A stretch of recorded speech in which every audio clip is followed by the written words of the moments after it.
the music business. So I said, I need you to check me out some books on the music business. So she checked me out all these books about publishing, producer rights, and points, and just everything about the business part. And when I became, who I became, like when I was like 19, and when I sat down with the record labels, they would give the contract to me.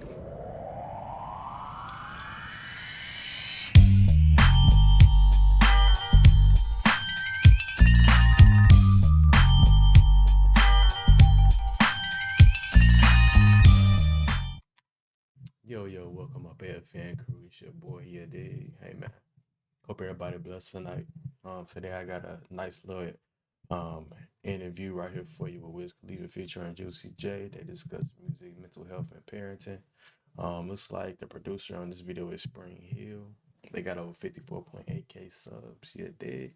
Hey man, I appreciate the love for all my viewers on that one video I posted of whatever podcast.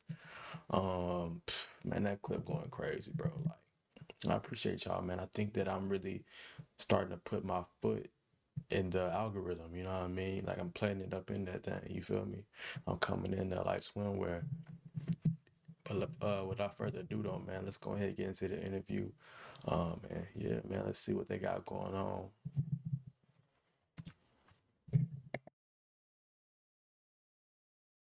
Am I smoking this right? Because it's been a while, bro. It's been a while. I'm telling you, I was the cigar guy. He put me on the game. I got this going. Yeah, you going crazy. You got a with hefty it. puff. Yeah, you getting it. Hey, but see, you know what I'm saying? Hey, that's them weed puffs. Yeah.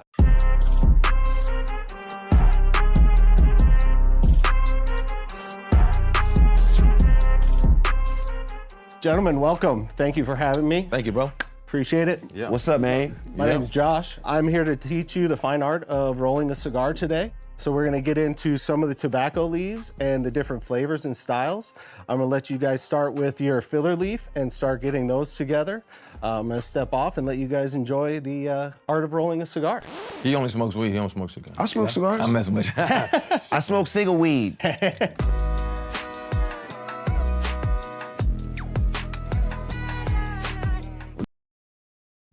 I just want to say, bro, them having the blades and cutting the tobacco, on the board, man, it just looks so soothing and peaceful and just relaxing, bro. Like, this like an activity that I would like to do.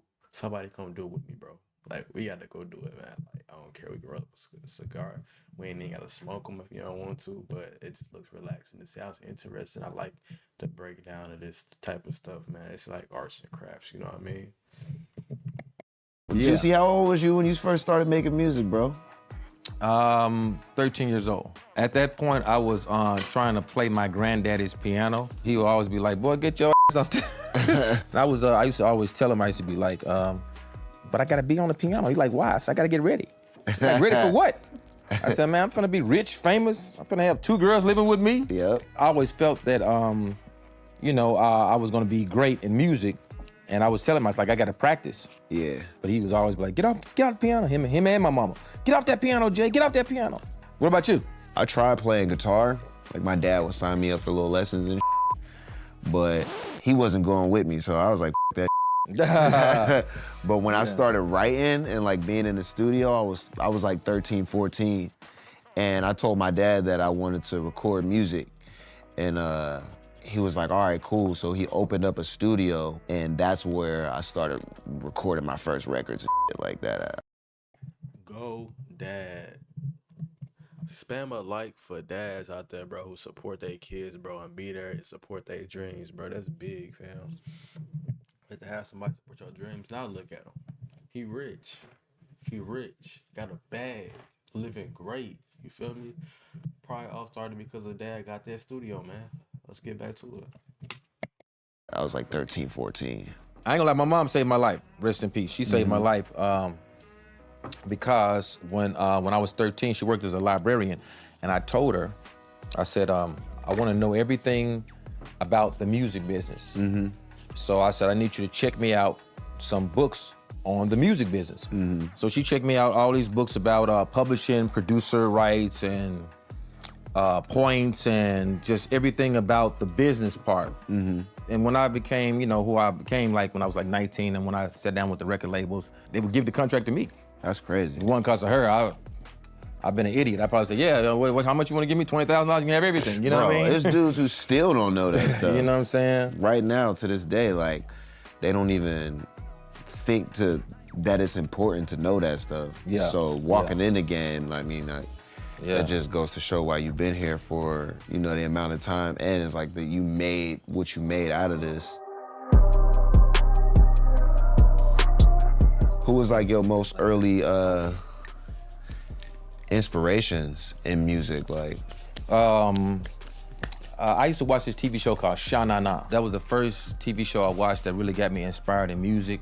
And then from there, it was like, Isaac Hayes and B.B. King. Then, Prince, Michael Jackson, Barry White, Quincy Jones. I spotlighted a lot of the producers in the music business. Later on in life, I fell in love with DJing.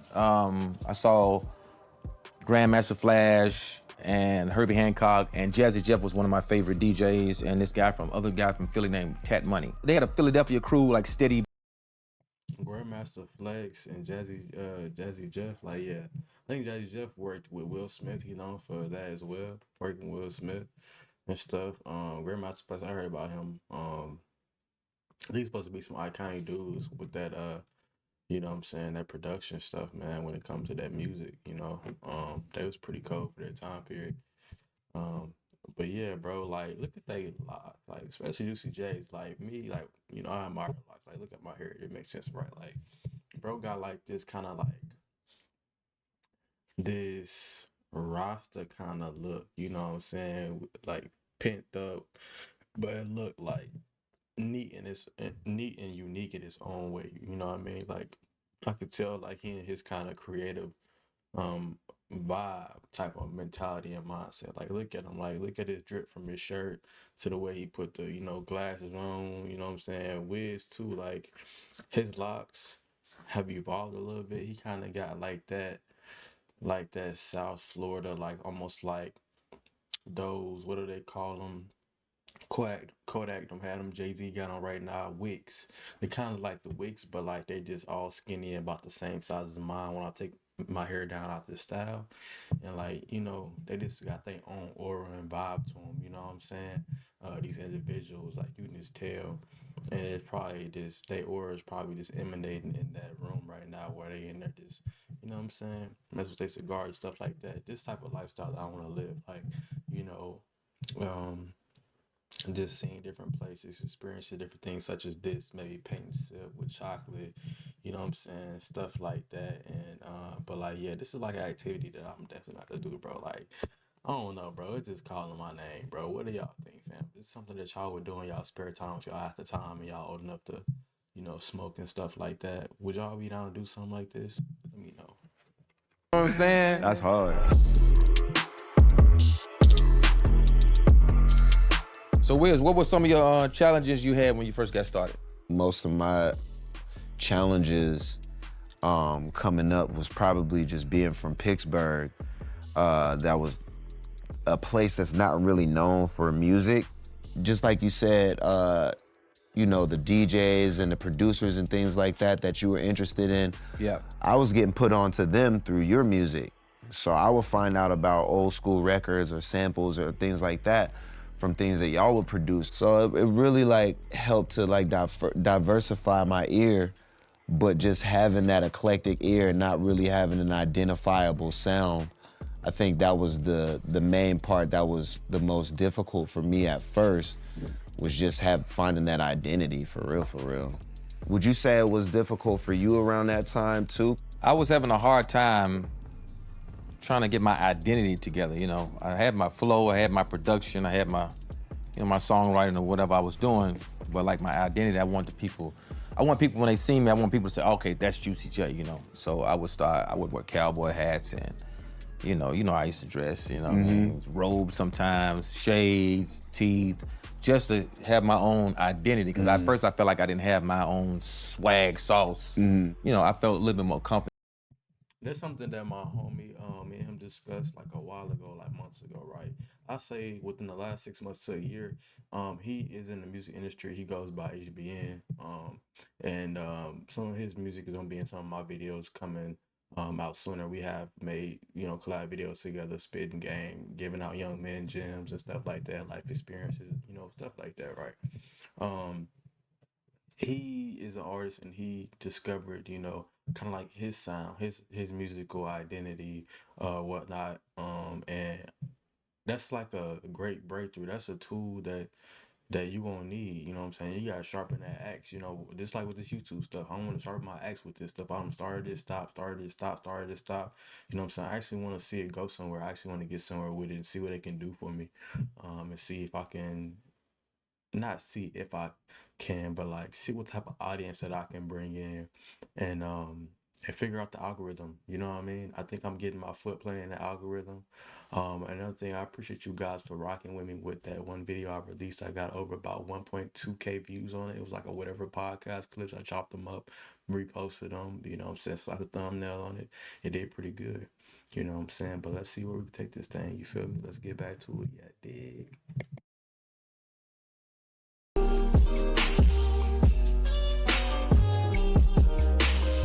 All right, so what we're gonna do now is take a little bit of the tuck. The tuck is the end tobacco that is coming out of the cigar. This is a tuck cutter. So I'm gonna have you put the cigar in there, just like that, and we'll hammer that down to get a nice clean outside finish to that. So Wiz, what's your creative process? How you come up with your songs? I smoke a ton of weed, of course. Like, you already know how we get down. Yeah. I like to think about my songs all day, like throughout the day. Yeah. So I'll probably start playing the beat that I'm gonna rap to later. Yeah. Like at 8 or 9 in the morning. Usually by the time I get to the studio, I'm just breaking it all down and just putting it into places of how to make what I heard in my head earlier just come to life. It's different for me because, from back in the 3 6 Mafia days, me and Paul used to make the beats and then write the songs. But a lot of times I would come up with a little concept of a hook without a beat. And then I would go and put the beat together. And then I would, put the hook on the beat and then write the flow from there. I read this Stacks book about Isaac Hayes. Isaac Hayes would walk in the studio and as soon as he get writer's block, he would walk out. And I read that book when I was like 13 years old. So I said, well, I'm gonna keep that in mind. So when I walk in the studio, if I feel I got writer's block and me and Paul can't come up with anything, we'll just leave. Yeah. So at this point, we're gonna take these and we're gonna put them into your press. Throw them away. So this is gonna give us our main shape. I just want to point out one thing, man. I want to point out their communication, their energy, and how it's speaking, like their body language when they're communicating back and forth, how they're able to respect each other and one stops talking while the other is talking, while the other one's not talking, they're listening. You know what I mean? A lot of people nowadays, I see it. People suck at communication, bro. Like we suck at it. Like we suck at that. We suck at socializing. A lot of us are, you know, we living in a bubble, you know what I mean? Myself included, right? But I know how to communicate, you know what I mean? But yeah, man, like you can just tell that their energy and mindset is success. It's growing. It's been in positive energy, and man, like I can just feel it emanating through their conversation, right? Like, look at that. Roll the clip back a little bit when they had the camera half and half. Wiz on the left side, Juicy J on the right side. They both were smiling as they're talking. Like right there, that the mood is just, man, this oozing, just man, like man, we good. Life is good. We eating, we up.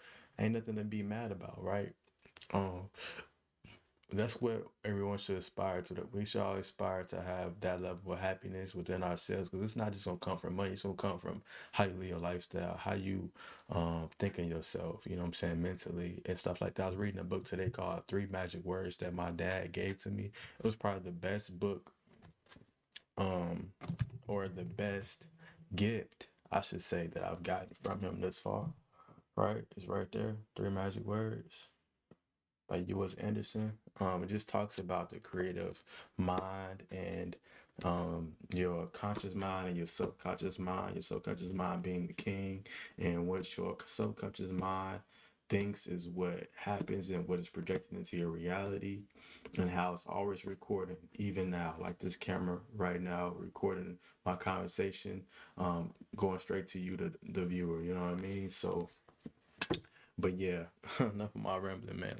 Let's get back to it. We almost done with the video. We halfway through it. I'm not gonna play the entire clip, but like most of it, like, yeah, we gonna get through it. You feel me? Now we're gonna work on putting our outside wrapper leaf on. All right. So here's your wrapper leaf. This is the leaf that has the most flavor to the cigar. It gives it its most flavor profile. So we're gonna start by taking out that middle stem and making our crescent art around the side of the tobacco leaf. All right. You had a album called Mental Trillness. Yeah, yeah. And you spoke on mental health. You showed me some videos Yeah.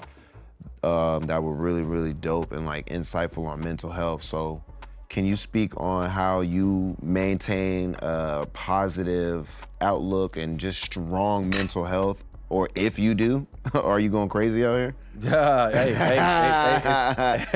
Hey, in this lifestyle, it's times you can go crazy, but through prayer and I talk with a therapist, it has helped me a lot.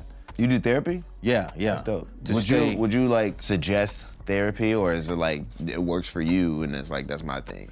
I suggest it for anybody that's going through That's what's something, up. because sometimes, you know, we get in those dead ends and we don't know how to get out. If you really need some help, you know, they got a hotline you can call, and it's always good to talk to a therapist. Yeah. Because it helped me out a whole lot. It helped me, you know, just get a little bit more focused, because I was really out of focus. There's plenty of times. I think musicians in general, like Yeah. we should have like a special therapy unit. Yes, I agree. We need it. Yeah, because We need it's hard being a musician, man. Yes, like, yes. I was explaining to somebody just being on stage in front of however many thousand people, they're screaming, and then you get off stage and then you're just your normal self again. Like that's a lot to deal with. Yes. I know a lot of the times when I'm really headstrong on a project, the people around me, they might not understand my sense of urgency. Yeah. And that can cause some conflict sometimes. And, you know, I've gotten a little bit better at explaining it and letting people in on that world. But I think, like what you're saying, some type of therapy, you know, dedicated to, you know, just people who are creative and don't really know how to explain themselves, or the older you get, the more is expected from you. I think your family just wants you to be there. Yeah. Everybody wants you to like talk to them and tell them what's going on, and like you don't even know what the going on half the time. Facts. Gentlemen, ready to put on the wrapper leaf? I just want to say he absolutely right. There's just some things that you just cannot speak on, not because you don't want to, because you just don't know how to put it into words. You can't explain it yourself, but you're going through the motions, right? Sometimes you just gotta go through the fire by yourself, and it's all right. We gonna get through it together, baby. Let's get it, AFN crew. You know what I'm saying? Moving on. We almost done with this interview. Let's go ahead and get through it. Wiz, how has fatherhood affected your ways in life, how you see things, how you move?